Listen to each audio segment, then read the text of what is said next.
Welcome to the Football Lads podcast, joined by myself and Monty, having a chat with Liam today. That's me, folks. Yeah, it's been a while. Since we did the last podcast. We had a few, obviously, personal tragedies along the way. We lost the lovely Lorraine. Monty's off already. Yeah, it's gone. We lost the lovely Lorraine, and then I got stranded around the world. Didn't you end up in South Africa? Yeah, I ended up in Cape Town, unwittingly, but worst places to be stuck, I suppose. Mm-hmm. And then got myself back, lost my dad when we came back. That was a bit traumatic, and had a mini stroke a few weeks ago. We've got a big event coming up this week, United Kingdom. Anyone that was around last year, what a massive, massive turnout. Brilliant day, I have to say, brilliant day. Huge amount of members of the public there, and a massive turnout from the football lads. We estimate there was around 250,000 football lads there, from all walks of life, from all clubs across Britain. You started off on the bridge, didn't you? Yeah, we were there early. We started off myself, Phil Hickin, Johnny Sampson.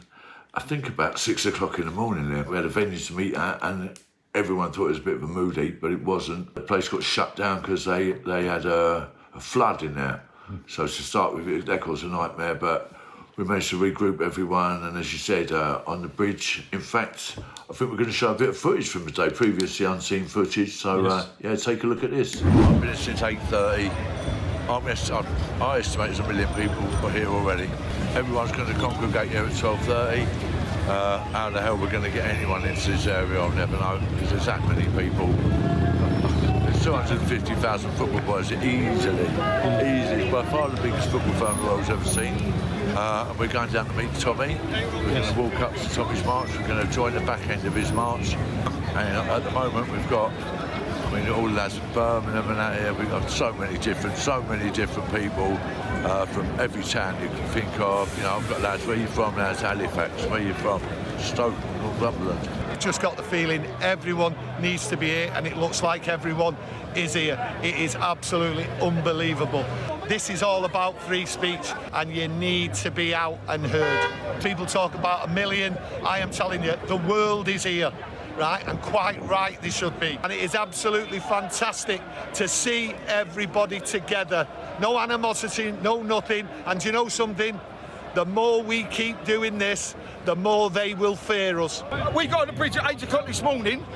Right, I've got to say this. 8 o'clock this morning, we walked up here. Tottenham and Will went, Phil, you can't tell everyone to meet on the bridge. I said, why? They went, you're going to hold the traffic. I said, mate, you've got over 1 million people coming over here. Tony chatting away, and of course Phil Hickin. A lot of people don't realise that the crowds were all down the side street. Yeah, people see aerial footage of the march and things like that on the day, but every side street was absolutely chocker. Every bar must have been a great day for publicans and businesses anywhere in that area, because you couldn't get served anywhere. It was like 8 or 10 deep at the bar. But got to see all kinds of lots of old friends. You went round the front, didn't you? And you met Wendell, didn't you? And everybody? Yeah, I had a little chat with Wendell. I think you might be showing a little bit of that now. Here's me having a chat with Wendell before the march. The crowd goes solidly all the way from here, all the way back to Blackfriars Bridge. It is solid. They're now going across the bridge, having to go backwards. I don't know how they're going to get all these people out. And how long we got to go? We've still got an hour and a half. We've still got an hour and a half now. What's the whole setup for the day for Saturday? The football lads have got their own meet, so that's at 12:45 at Russell Square Gardens. I'm going to be posting all the details about the meets at the end of the podcast, so anyone wants to find out exactly where they've got to meet, please wait for the end of the podcast. It will come up at the end of the show. But yeah, 12:45 Russell Square Gardens. Lots of the different teams are meeting in different pubs in the areas.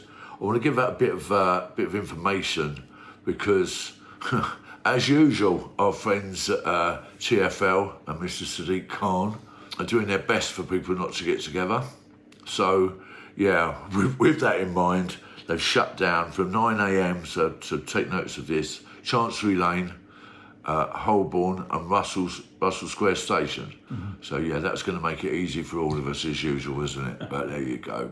So I've got to put everybody off. Yeah, no, so yeah, make your arrangements. By and large, people are getting to Euston Station. There are several pubs that different firms are meeting. I know Millwall, Spurs, a lot of the lads were different teams, different clubs, different firms, all meeting in that area. Everyone else is welcome. There's no animosity on the day as usual. Anyone that knows anything to do with the football lads, we will come together, hence the saying, together we're stronger. We will stand together, come together on the day, and we will all march together under the banner of Football Lads Together for the Children. So we'll all be marching behind that, and the meeting's at 12:45, Russell Square Gardens. I'll be giving out the postcodes and so forth for this at the end, so just tag into that. As usual, the Football Lads tend to, as happened last year, we'll bring up the rear, and people at the front, good luck, with getting there and so forth.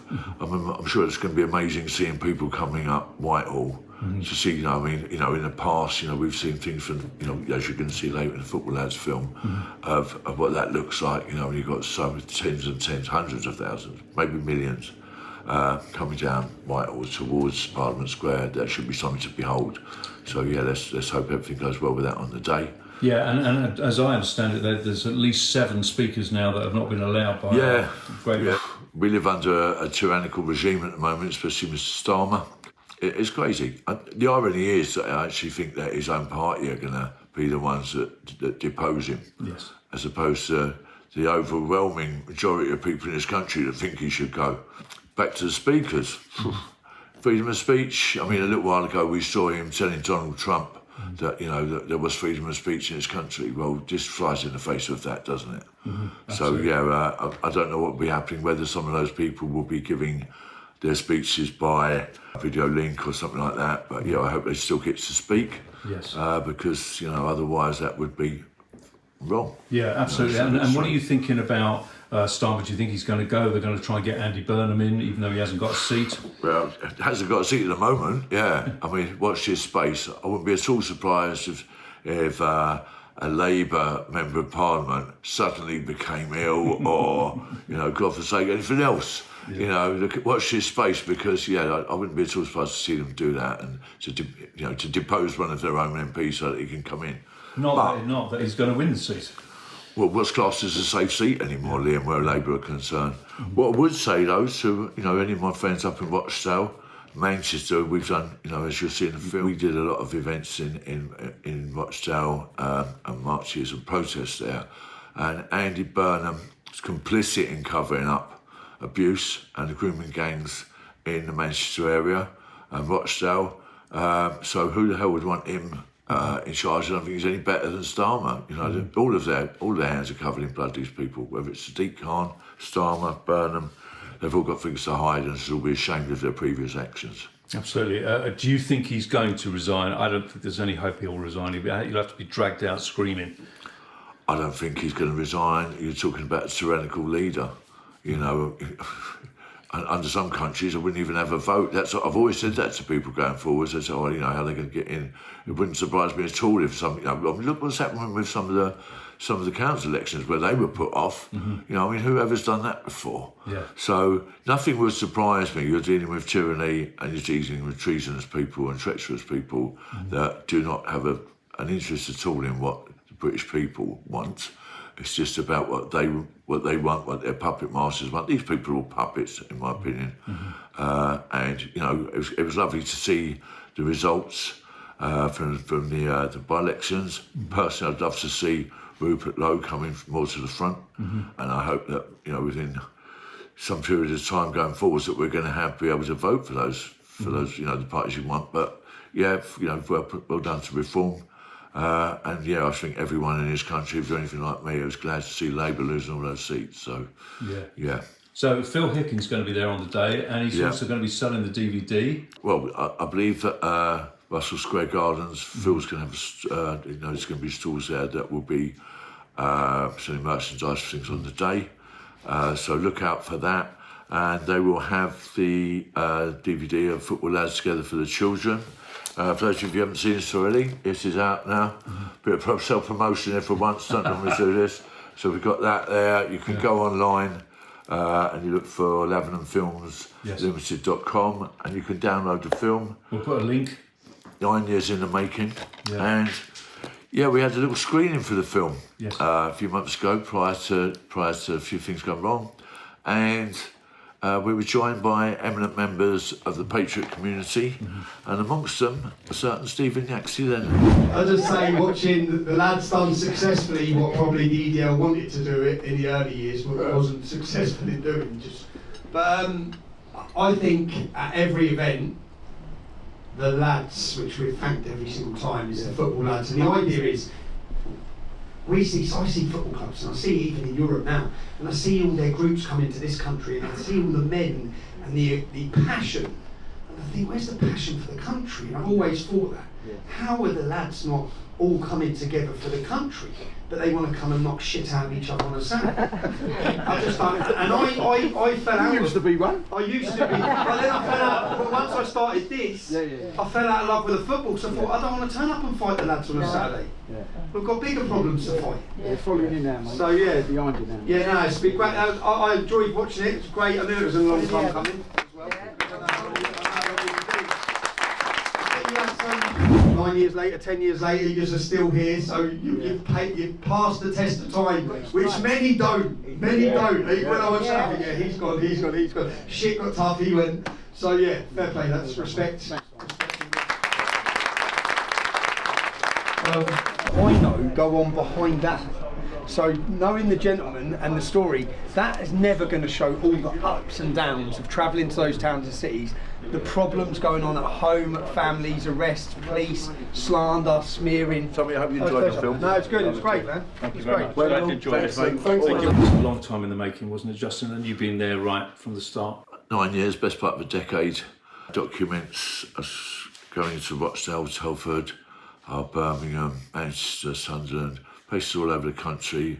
Long journey, football lads and members of the public joining us, and members of the veteran community at many of those events, coming together as one and putting our feet on the ground across the country and making protests and raising awareness a lot of the time of some of these things that were going on, you know. And I think now, 9 years later, we're in a position where I think most of the country is awake now, you know, so, and I think we deserve a pat on the back for that, along with many other people, Tommy especially, and lots of other people that have highlighted these things for many years. So yeah, hopefully the country is awake now, and now it's more about what the country's going to do about this. And you're going to see all these people come together on Saturday, and I think there'll be millions of people there. Yes. As there was before.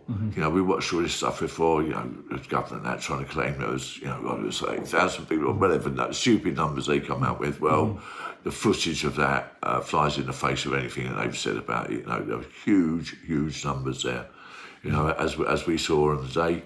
And as you may well be able to see in some of the footage that we're showing you. And if you watch the film, you'll see huge numbers that turned out for that and many other events, from 73,000 originally on the 2nd March in October 2017.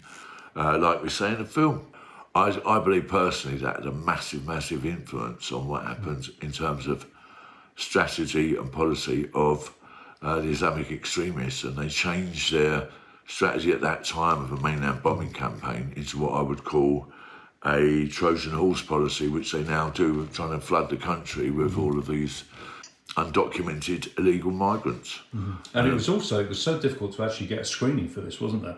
Oh mate, but well, as you well know, Liam, as I said, the toughest part of that 9-year journey was probably the last two weeks or so, because in the background the government was trying to stop a screening of the film. So we were paying cinemas to put the film on, and had it all sorted, and then hired venues for afterwards and screening rooms and after parties. And of course, all of a sudden, for duplicious reasons, they started saying, "Oh no, we can't do this and that, and we won't be able to give you screening." And then to start with, you remember, they wouldn't even give us the money back. No. So they thought by withholding the money that they would stop us putting it on. But we actually managed to put 2 screenings on the same day at 2 different venues. So we went and did talks before and after at 2 venues, half an hour apart. But we were joined as amazing people came. It was obviously Tommy there. People from across the community, from the Patriot community, to see Nick Tinconi, Liam Tubbs, Abo Audits, so many different people, all football lads from different places across the country. Linda Phillips' daughter. Different people that received awards that we gave out, to people, including Brian and Julie from Justice for the 21, which is something that the football lads have backed in Birmingham for a long time and supported. So yeah, it was nice to give a little bit back and to recognise some of those people on the day in that lovely venue, and to get them up and to give them some awards. And somebody just mentioned there was Liam Tufts, and you did his podcast, didn't you? Yeah, that was a couple of months ago now. It was just before I went away. I've been asked to do that for a long time for different people. So yeah, I got to speak about my life and a few stories, and to prick people's consciences, and to talk about a few contentious issues, especially with things that come up in the film. I didn't even talk about the film. I was reminded afterwards, people went, "Oh, didn't you make a film?" Oh yeah, I was supposed to talk about that. But there you go, they don't edit it, and so that was a little bit harrowing, because you think you're worrying about saying the wrong thing, or I certainly don't want to sit there and talk about other people and get them in trouble and things like that. So, but yeah, we managed to have a good chat. Phil's going to be back, isn't he? He'll be back joining you very soon. Yeah, well, obviously Phil's got his hands full a little bit with Saturday. We just had him on the phone just now. Yeah, Phil's back. I mean, Greg was supposed to join me today. Greg Smith from the SED. Shout out to the SED boys. Greg's not doing well, so hence why I'm sitting here. Even Monty's left, really. But I'm supporting you. Yeah, I'm on my own. You're on your own. But yeah, I think it was important to give people some information about what's happening Saturday, and to encourage people to come. If you didn't come to the last one, get yourself down there. Do not let these people put you off, because that's what they want. Your TFL, violent and everything else like that. No, I mean, don't let Transport for London, Steve Khan and these people give you a reason not to come. Get down there, get together. The sense of togetherness and so forth last year was amazing. It's just people, everywhere you went, everyone was happy. Like Tony O'Neill said, the only thing he'd ever seen before like that was the Queen's Jubilee. Get yourselves down there, enjoy the day, have a drink. And you might not be able to get near the front. You want to talk to people? Well, yeah. I mean, we're going to be down there filming, aren't we, Liam? So the Football Lads podcast will be there. We're going to cover the Football Lads, because that's what we do, and who knows, we might have a second documentary on the way, Liam. You never know. But get yourselves down there. Come and talk to us on the podcast. Tell us where you're coming from, who you follow, what your team is, where you're from, maybe what your journey is, and we're going to throw out a few free DVDs to the best stories and the best feedback that we get about how you're coming on the day. Come and introduce yourself on the day. It'd be great to have a chat. Yeah, where you're from. And there's a lot of people. I mean, last year, when we got there 6 in the morning, 8 in the morning, there's people saying, "So where are you from?" "Oh, I'm from Durham." I'm from, Blackpool, and Scotland, Wales. It was amazing. And, so a lot of small clubs, that don't, the Football Lads movement, there's clubs from all over the country come along, from all over Britain, I should say. And it's nice all of a sudden, you got little, groups of 20 lads, and where are you from? "Oh, we're from Wrexham." "Where are you from?" "We're from, places all over, Nottinghamshire, and, different smaller clubs, non-league clubs and things like that. So, get yourselves down there, come and introduce yourselves, give us a shout on the feedback on the comments on the podcast, tell us where you come from, and we'll send a few DVDs out. Can I just ask, how is Phil coping now with Tottenham? Is he all right? Will he be all right for the day? West Tottenham and West Ham at the moment, isn't it? It's a bit of a nightmare, really, if you're a Spurs supporter at the moment. But it's not looking good at the top of the league. And but I think we'll see how it goes. But I think everyone's positive at Spurs about staying up. Obviously, West Ham will stay up. Me personally, I'd like to see both of them stay up, but that's not going to happen, is it? So we'll have to see what happens. We've got another thing football-wise on the day. You've got the FA Cup final, which is, to me, it's a big tradition. Growing up, that was the big thing. You want to watch the FA Cup, and all the rigmarole that went before that, the lead up to it, the build up. So, on the coaches. And of course, you got Chelsea in the cup final. So we're still hoping to see a lot of the Chelsea boys. I mean, the last year when we did Together for the Children, the March, that was a historic day to get Tottenham and Chelsea walking together. And made that well happen again. Because all those teams are going to be walking together, from the front, from Russell Square. So, I look forward to seeing that. Look forward to seeing a lot of old and new faces, and come along and introduce yourself and give us a shout. So all of you get yourselves there this Saturday, 12:45, Russell Square Gardens, the link following us. Be there, join everyone, because together we are stronger.